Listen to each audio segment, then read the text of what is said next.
حضرت سیدنا عبد الرحمن بن مہذب رحمۃ اللہ تعالی علیہ فرماتے ہیں، ایک دفعہ میں غلاموں کے بازار سے گزرا۔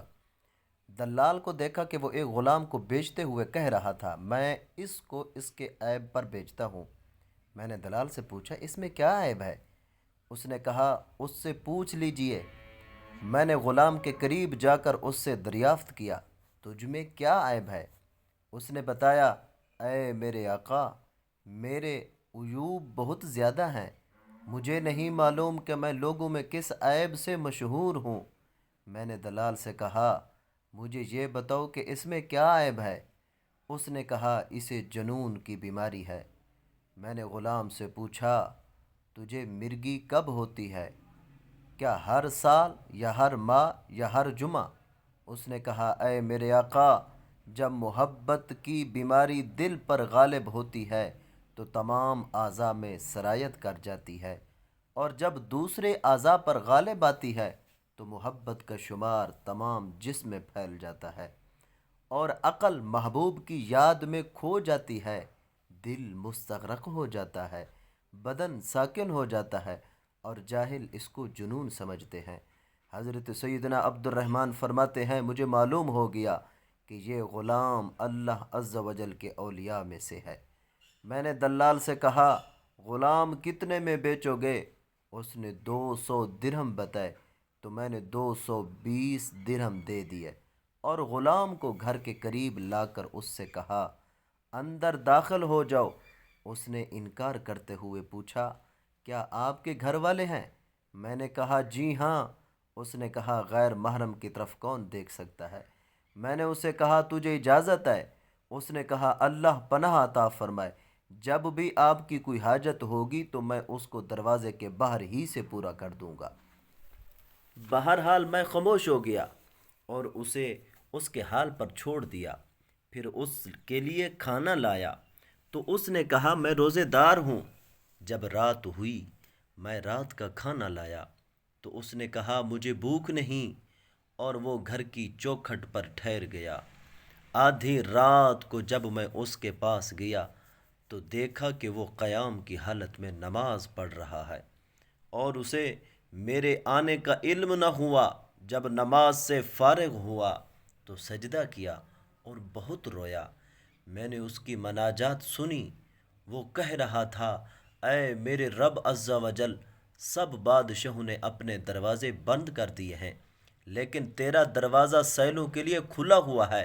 اے میرے مولا عز و جل، ستارے ڈوب رہے ہیں، آنکھیں سو گئی ہیں، تو ایسا زندہ اور دوسروں کو قائم رکھنے والا ہے جس کو نہ اونگ آتی ہے نہ نیند۔ اے میرے مالک عز و جل، تو نے زمین بچھا کر ہر محبوب کو اس کے محبت سے ملا دیا، اور تو خود سارے محبتوں کے ماروں کا محبوب ہے۔ اے تنہائی کے ماروں کے غم گسار، اے میرے پروردگار عز و جل، اگر تو نے مجھے اپنے دروازے سے دور کر دیا تو پھر کس کے دروازے پر جا کر التجا کروں گا؟ یا اللہ عز و جل، اگر تو مجھے عذاب دے تو بے شک میں مستحق عذاب ہوں، اور اگر تو معاف فرما دے تو جود و کرم والا ہے۔ پھر وہ غلام بیٹھ گیا، اپنے ہاتھوں کو بلند کر کے رویا اور کہا، اے میرے مولا عز و جل، تیرے فضل سے ہی صالحین اور عارفین نے نجات حاصل کی، کوتاہی کرنے والوں نے تیری ہی رحمت کے باعث توبہ کی۔ اے معاف فرمانے والے، مجھے بھی اپنی معافی اور مغفرت کا ذائقہ چکھا دے، اگرچہ میں اس کا اہل نہیں، مگر تو معاف فرمانے والا ہے۔ پھر میں کمرے میں داخل ہو گیا اور کسی قسم کی حیرت کا اظہار نہ کیا۔ جب صبح ہوئی تو میں نے اس کے پاس جا کر کہا، رات کو کیسی نیند آئی؟ تو اس نے جواب دیا، اے میرے آقا، کیا وہ شخص سو سکتا ہے جس کو آگ کے عذاب، خدائے جبار عز و جل کی بارگاہ میں پیشی اور گناہوں پر ملامت کا خوف ہو؟ پھر وہ بہت دیر تک روتا رہا تو میں نے کہا، جا، تو رضائے الہی عز و جل کے لیے آزاد ہے۔ تو وہ دوبارہ رو کر کہنے لگا، اے میرے آقا، پہلے میرے لیے 2 اجر تھے، ایک اللہ عز و جل کی بندگی کا اور دوسرا آپ کی خدمت کا، اب صرف ایک اجر ہے، اللہ عز و جل آپ کو عذاب نار سے آزادی عطا فرمائے۔